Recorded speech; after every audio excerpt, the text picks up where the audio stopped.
Alright, today we're going to do some honey extracting. What we'd like to show you is a very low budget, simple honey extracting that can be kept clean and efficient. We have a couple tips to show you. The first part of the setup, besides our sanitizing bleach solution down there, so there's a little bleach water. Wipe everything down constantly with the bleach water. Keep your hands clean, keep your tools clean, makes life easier.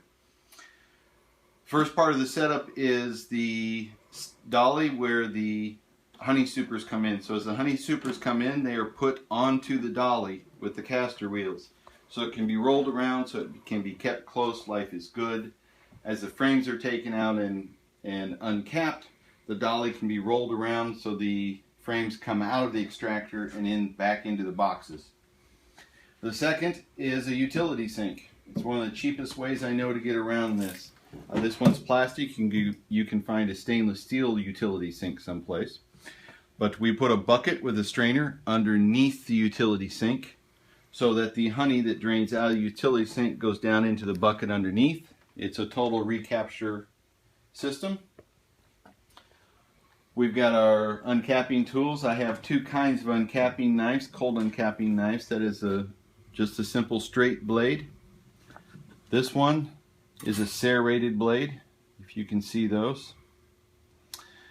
I have a heated uncapping knife. I find I almost never need it. These work better than the heated knife does. And then a capping scratcher for when we need it, for when the cappings are below the bars.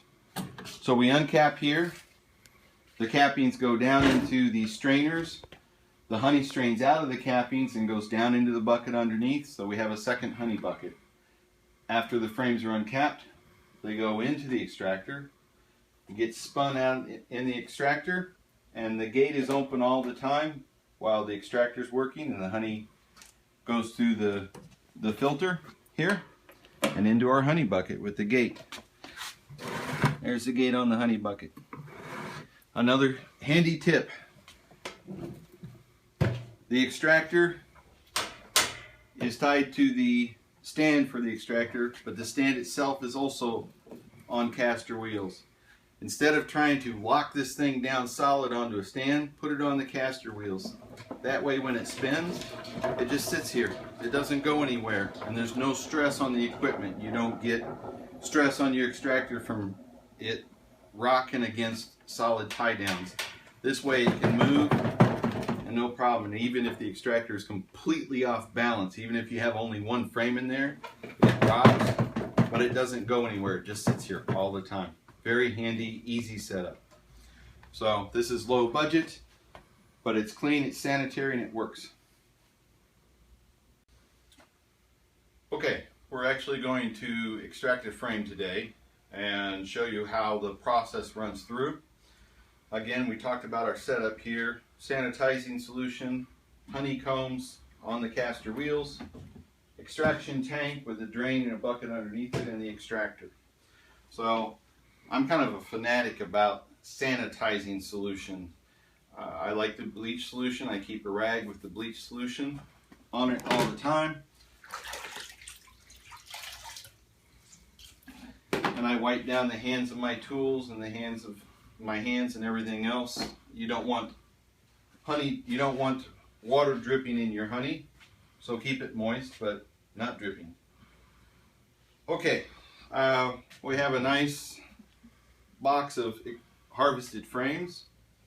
There's a nice frame, mostly capped, not fully, but there's just a little bit of uncapped honey, and I'm not going to worry about that because it's probably at a good moisture content because these are capped. You can always check it with your refractometer. Our club has a refractometer. I'll bet yours does that you can use, or someone close has it. So let's uncap this and see what you got. I like this serrated blade. It works very nicely. I like to cut down. Whether you cut up or down, it really doesn't matter. Put the knife against the bottom bar and against the top bar. Do not worry about cutting big amounts of cappings off because they're going back down into the drain and draining into the other honey bucket, so you're not losing that honey. It's just going into a different receptacle. Now, we chose this frame on purpose because it's got some low spots. Low spots are what you use a capping on scratcher for. Some people call this a capping lifter, which is how I like to use it. Let me see if I can get it in the light. I like to dig in and lift the caps up, because that way I don't get a lot of wax junk in my extractor and make my filters have to work harder. So I like to push in under the caps and lift them up like this. This is the way I prefer it. Other people will use it like a true capping scratcher. They'll turn the fork over like this, and they'll use it to scratch those caps open. This works just fine. Don't worry about the damage you're doing to the cells, because the bees will repair those. What I don't like about this method, and this is just a personal choice, no big deal, is all of these little wax particles now go into the extractor and clog up my filter. It's a part I don't like about it, but it's not a really big deal either way you go about it. So let's do the other side of the frame.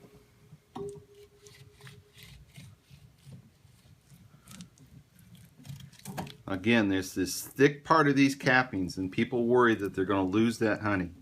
They're not losing that honey. The honey's going down into the second honey bucket, so none of this is being lost. Let's get these parts which were low.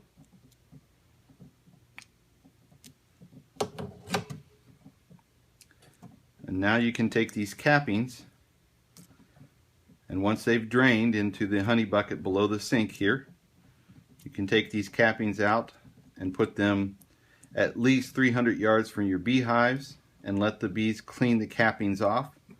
They'll be very light and clear and ready to go into a crock pot for candle making or whatever else you use the wax for. Make the wax bars and sell them to the carpenters or the fly fishermen and all the other amazing uses for beeswax. Lift it straight up, goes down into the extractor, and then we're ready to spin. Now my hands got sticky, so I'm going to wipe my hands off again with the sanitizing solution, and we can spin the extractor.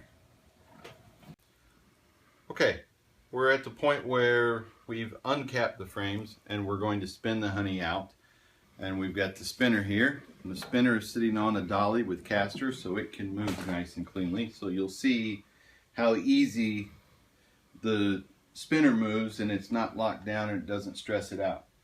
When you spin, if you want to look in here, you want to see the bottom bars of the frames going into the spin. Because of the way the cells are built, this spins it out the best.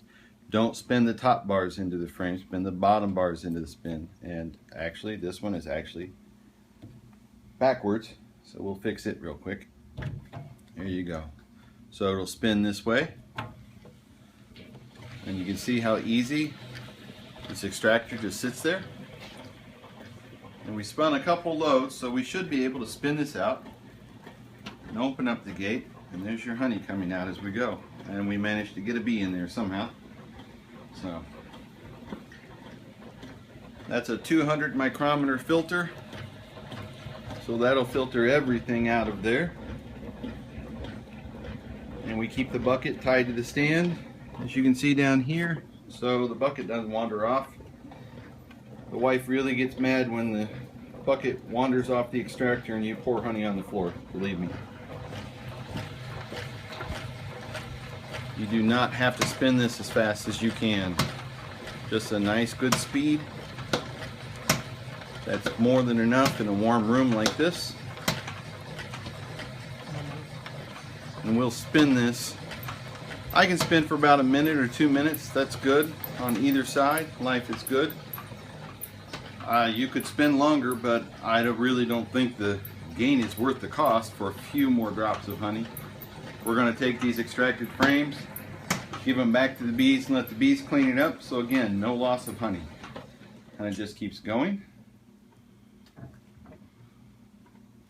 And hopefully your frames look like that, nice and clean.